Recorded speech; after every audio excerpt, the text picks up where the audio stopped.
Hello everyone, आज हम इस वीडियो में डिस्कस करने वाले हैं 22 नवंबर के करंट अफेयर्स क्विज। चैनल पे आप लोग नए हैं तो चैनल को सब्सक्राइब कर लें। वीडियो अच्छी लगे तो वीडियो को लाइक कर दें। यहाँ पे आज हमारा फर्स्ट क्वेश्चन है, which of the following statements are correct in respect of ICMR। So ICMR क्या है? Indian council of medical research. So Indian council of medical research से रिलेटेड यहाँ पे हमसे जो करेक्ट स्टेटमेंट्स हैं वो पूछ रहे हैं। सो यहाँ पे फर्स्ट स्टेटमेंट है हमारी, its functions is to coordinate and promote medical research in India. So यहाँ पे फर्स्ट स्टेटमेंट हमारी बिल्कुल करेक्ट है। ICMR का जो फंक्शन है वो बेसिकली मेडिकल रिसर्च को प्रमोट करना है। सो यहाँ पे स्टेटमेंट 1 बिल्कुल करेक्ट है। सेकंड स्टेटमेंट है, national health policy is an important initiative of the ICMR। So national health policy की अगर हम बात करें तो ये बेसिकली फ्रेमवर्क जो फॉर्मुलेट किया गया था, ये किया था ministry of health and family welfare ने। सो ये जो है यहाँ पे सेकंड स्टेटमेंट हमारी इनकरेक्ट हो जाएगी। नेशनल हेल्थ पॉलिसी ये इंपॉर्टेंट इनिशिएटिव ICMR का नहीं है, ये बेसिकली जो फ्रेमवर्क फॉर्मुलेट किया गया था ये किया गया था ministry of health and family welfare. So यहाँ पे स्टेटमेंट 2 हमारे इनकरेक्ट है। यहाँ हमसे करेक्ट पूछ रहे हैं तो हमारा सेकंड स्टेटमेंट आंसर नहीं होगा। थर्ड है यहाँ पे, ministry of health and family welfare is responsible for overseeing the ICMR। सो यहाँ पे स्टेटमेंट 3 जो है ये बिल्कुल करेक्ट स्टेटमेंट है। फर्स्ट स्टेटमेंट भी करेक्ट है। सो यहाँ पे जो हमारा राइट आंसर होगा वो होगा 1 and 3। So option number C जो है यहाँ पे राइट आंसर है। The next question is, what is the objective of the bilateral investment treaty between India and UAE। So bilateral investment treaty first चीज़ ये है कौन सी कंट्री के बीच में? तो UAE एंड इंडिया के बीच में। सो ये भी स्टेटमेंट भी दे सकते हैं। So bilateral investment treaty between India and UAE। And यहाँ पे बेसिकली जो पूछ रहे हैं कि इसका ऑब्जेक्टिव क्या है। सो ऑब्जेक्टिव की अगर हम बात करें तो इसका ऑब्जेक्टिव है प्रमोट करना म्यूचुअल इन्वेस्टमेंट को। सो यहाँ पे बी जो होगा यहाँ पे राइट आंसर होगा, to promote mutual investment and protect investors rights in both countries. So investors जो हैं उनके राइट्स को प्रोटेक्ट करना दोनों ही कंट्रीज़ में, UAE में एंड इंडिया में। सो यहाँ पे जो है बी हमारा स्टेटमेंट जो है बिल्कुल करेक्ट होगा। सो ऑप्शन नंबर बी जो हमारा राइट आंसर है। The next question is, consider the following with reference to the limitations of the most favoured nation principle in practice. So most favoured nation जो है basically ये क्या है? ये प्रिंसिपल जो है इससे रिलेटेड हमने लिमिटेशंस बतानी है, limitations of the most favoured nation principle in practice. So इसकी लिमिटेशंस क्या क्या हैं यहाँ पे करेक्ट पूछ रहे हैं। सो जो हमारा राइट आंसर होगा स्टेटमेंट 1 है, offer special incentives to regional trade partner. So यहाँ पे 1 जो है ये लिमिटेशन है। एक लिमिटेशन ये है कि ऑफर स्पेशल इंसेंटिव्स ऑफर करना रीजनल ट्रेड पार्टनर्स को। सो यहाँ पे स्टेटमेंट 1 बिल्कुल करेक्ट है। सेकेंड स्टेटमेंट की अगर हम बात करें, प्रिवेंट्स प्रिफरेंशियल ट्रीटमेंट इन रीजनल एग्रीमेंट्स। तो यहाँ पे स्टेटमेंट 2 जो है बिल्कुल इनकरेक्ट है, बिकॉज ये अलाउ करता है ना कि प्रिवेंट करता है। दैट्स वाई ये स्टेटमेंट 2 जो है ये बिल्कुल इनकरेक्ट होगी। यहाँ पे लिखा है prevent preferential treatment in regional agreements, but ये प्रिवेंट नहीं होगा, यहाँ पे अलाउ होगा। सो यहाँ पे स्टेटमेंट 2 जो है हमारी ये इनकरेक्ट हो जाएगी। यहाँ पे हमसे करेक्ट पूछ रहे थे।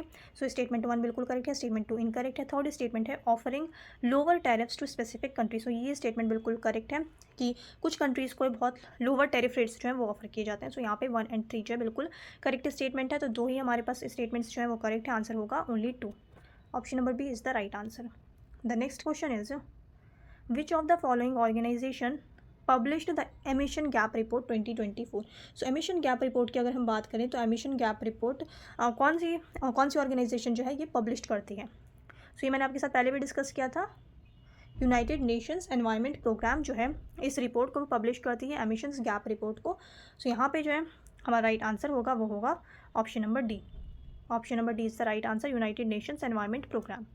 The next question is, consider the following with reference to the functions of the SEBI, Securities and Exchange Board of India। सो यहाँ पे functions जो है SEBI के वो हमने बताने हैं। सो यहाँ पे जो है फर्स्ट देखते हैं, regulate the banking sector. So banking sector को रेगुलेट करना जो है ये SEBI के अंडर नहीं आता है। सो यहाँ पे स्टेटमेंट 1 जो है ये बिल्कुल इनकरेक्ट है। सेकंड है, रेगुलेट द सिक्योरिटीज़ मार्केट। सो ये SEBI के अंडर आता है कि रेगुलेट करना सिक्योरिटीज़ मार्केट को। सो यहाँ पे बी जो होगा सेकंड स्टेटमेंट जो ये बिल्कुल करेक्ट है। थर्ड है, कंट्रोल फॉरेन एक्सचेंज ट्रांजेक्शंस। सो ये भी SEBI के अंडर नहीं आता, ये SEBI का फंक्शन नहीं है कंट्रोल करना फॉरेन एक्सचेंज ट्रांजेक्शन को, तो ये SEBI का जो है फंक्शन नहीं है। सो यहाँ पे फोर्थ है, मैनेज गवर्नमेंट सिक्योरिटीज़। तो गवर्नमेंट सिक्योरिटीज़ को मैनेज करना भी काम SEBI का नहीं है, RBI का है। सो यहाँ पे जो स्टेटमेंट 4 है ये भी इनकरेक्ट होगी, 3 भी इनकरेक्ट है, 1 भी इनकरेक्ट है। जो राइट है वो है ओनली 2। सो जो राइट आंसर होगा यहाँ हमसे करेक्ट पूछ रहे हैं। So only 1 is the right answer. Option number A जो है यहाँ पे हमारा बिल्कुल करेक्ट आंसर है। The next question is, consider the following statements regarding presidents rule in states. So president rule की अगर हम बात करें स्टेट में, सो स्टेटमेंट 1 है यहाँ पे, article 357 empowers the president to legislate for the state by ordinance if necessary. So यहाँ पे स्टेटमेंट 1 बिल्कुल करेक्ट है। आर्टिकल 357 जो है वो एम्पावर करता है प्रेसिडेंट को कि वो लेजिस्लेट कर सकें स्टेट के लिए ऑर्डिनेंस, स्टेट बाय ऑर्डिनेंस अगर ज़रूरत है तो। सो यहाँ पे स्टेटमेंट 1 जो है ये बिल्कुल करेक्ट स्टेटमेंट है। सेकेंड स्टेटमेंट है, the president can authorise use of article 356 based on the governor's report only. So यहाँ पे जो है स्टेटमेंट 2 इनकरेक्ट होगा। यहाँ पे कह रहे हैं कि प्रेसिडेंट जो है बेसिकली आर्टिकल 356 यूज़ कर सकते हैं सिर्फ और सिर्फ गवर्नर्स रिपोर्ट के बाद, अगर गवर्नर उन्हें रिपोर्ट दे कि स्टेट में स्टेट का माहौल क्या है, स्टेट में क्या चीज़ें हो रही हैं नहीं हो रही। तो ये ज़रूरी नहीं है कि गवर्नर जब रिपोर्ट प्रेजेंट करेगा तभी होगा, ऐसे नहीं है। ये गवर्नर्स रिपोर्ट और विदाउट रिपोर्ट जो है ये प्रेसिडेंट का खुद का पावर होता है। सो यहाँ पे स्टेटमेंट 2 जो है ये बिल्कुल इनकरेक्ट है। थर्ड स्टेटमेंट है, the president rule can be extended beyond 1 year if the election commission of India certifies that general elections for the legislative assembly of the state can not be conducted due to certain difficulties. So यहाँ पे statement 3 बिल्कुल correct है। यहाँ हमसे correct पूछ रहे थे, president rule जो एक्सटेंड भी किया जा सकता है 1 साल से ज़्यादा अगर इलेक्शन कमीशन ऑफ इंडिया ये सर्टिफाई कर दे कि उस स्टेट में जनरल इलेक्शन कराना अभी पॉसिबल नहीं है, अभी इलेक्शन कंडक्ट नहीं करा सकते। तो ऐसी सिचुएशन में जो है प्रेसिडेंट रूल एक्सटेंड किया जा सकता है। सो यहाँ पे स्टेटमेंट 1 एंड स्टेटमेंट 3 बिल्कुल करेक्ट है। यहाँ पे राइट आंसर होगा 1 and 3। So 1 and 3 is the right answer, option number C. The next question is, which one of the following case laws is not related to right to fair trial in India. So right to fair trial की अगर हम बात करें, सो कौन सा case जो है वो फेयर ट्रायल के ऊपर है, राइट टू फेयर ट्रायल।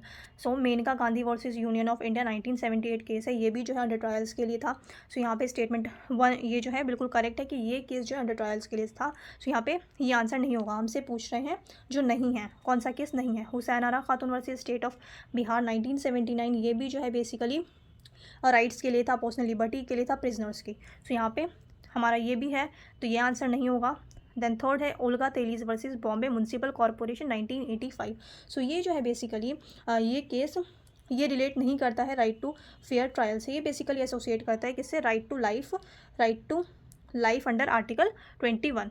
सो ये बेसिकली रिलेट करता है किससे, Olga Tellis versus Bombay municipal corporation, ये राइट टू लाइफ से रिलेट करता है, आर्टिकल 21 से रिलेट है ये केस, आर्टिकल 21।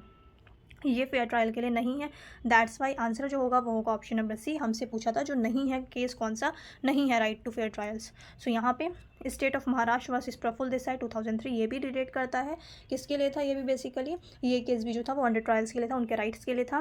सो यहाँ पे बी, ए एंड डी जो है ये तीनों ही केस आपको ध्यान में रखना है, क्योंकि मेन्स आंसर राइटिंग जब होती है मेन्स के क्वेश्चन में ऐसे क्वेश्चन जो है बहुत हेल्प करते हैं, वहाँ आप मेंशन कर सकते हैं। सो यहाँ पे Olga Tellis versus Bombay municipal corporation 1985, ये केस भी ध्यान में रखना है, ये केस का था right to life under article 21, that's answer क्या होगा, option number C. The next question is, consider the following statements about the national remote sensing centre. So national remote sensing centre functions under the department of space government of India. So यहाँ पे statement 1 बिल्कुल correct है। अगर हम national report sensing centre की बात करें NRSC, तो ये किसके अंडर ऑपरेट करता है, किस डिपार्टमेंट के अंदर, डिपार्टमेंट ऑफ स्पेस के अंदर। सो यहाँ पे स्टेटमेंट 1 बिल्कुल करेक्ट है। सेकेंड स्टेटमेंट है, it is responsible for acquiring, processing and disseminating remote sensing data from Indian and foreign satellites. So यहाँ पे स्टेटमेंट 2 जो है ये भी बिल्कुल करेक्ट स्टेटमेंट है। थर्ड स्टेटमेंट है यहाँ पे, NRSC is headquartered in Bangalore Karnataka. So इसका हेडक्वार्टर की अगर हम बात करें तो इसका हेडक्वार्टर बैंगलोर में नहीं है, हैदराबाद में है, दैट्स वाई ये स्टेटमेंट हमारी बिल्कुल इनकरेक्ट होगी। NRSC का जो हेडक्वार्टर है वो है हैदराबाद, तेलंगाना। सो यहाँ पे स्टेटमेंट 3 इनकरेक्ट है, 1 करेक्ट है, सेकंड करेक्ट है। यहाँ हमसे क्या पूछ रहे हैं, करेक्ट स्टेटमेंट, आंसर होगा 1 and 2। So option number A जो यहाँ पे हमारा राइट आंसर है, option number A 1 and 2 only. The next question is, which one of the following statements about the global alliance against hunger and poverty is not correct। सो यहाँ पे incorrect पूछ रहे हैं कि इनकरेक्ट कौन सा है, global alliance against hunger and poverty. So यहाँ पे स्टेटमेंट 1 है, the alliance was launched at the G20 leader summit in Brazil to implement the Deccan high level principles on food security and nutrition 2023। So यहाँ पे statement 1 जो है ये बिल्कुल correct statement है।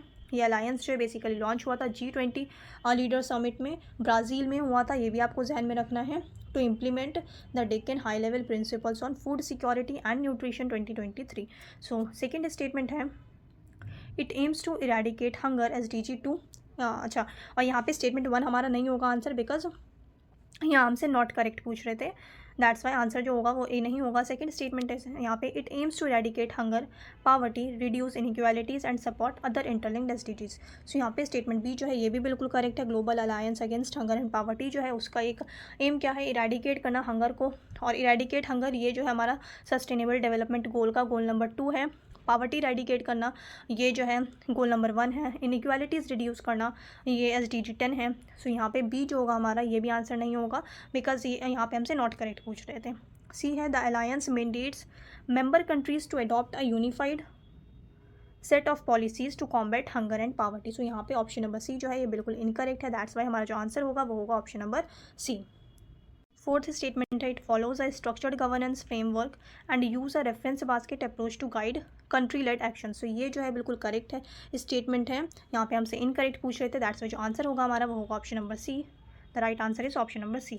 The next question is, consider the following statements about international criminal code. So international criminal code की अगर हम बात करें, तो इंटरनेशनल क्रिमिनल कोड इस्टेब्लिश हुआ था रोम स्टैट्यूट के बाद, जो कि 2002 में। सो यहाँ पे स्टेटमेंट 1 जो है ये बिल्कुल करेक्ट है। सेकंड स्टेटमेंट है, international criminal court has 6 working languages, English, French, Arabic, Chinese and Russian and Spanish. So यहाँ पे जो है अगर हम ICC की बात करते हैं, यहाँ पे कह रहे हैं कि वर्किंग लैंग्वेजेस जो हैं ICC की, वो वर्किंग लैंग्वेजेस कितनी है, 6 वर्किंग लैंग्वेजेस है। बट यहाँ पे ऑफिशियल लैंग्वेजेस की बात करें, ऑफिशियल लैंग्वेजेस जो हैं ICC की वो 6 हैं, ना कि वर्किंग लैंग्वेजेस। वर्किंग लैंग्वेजेस सिर्फ और सिर्फ 2 हैं।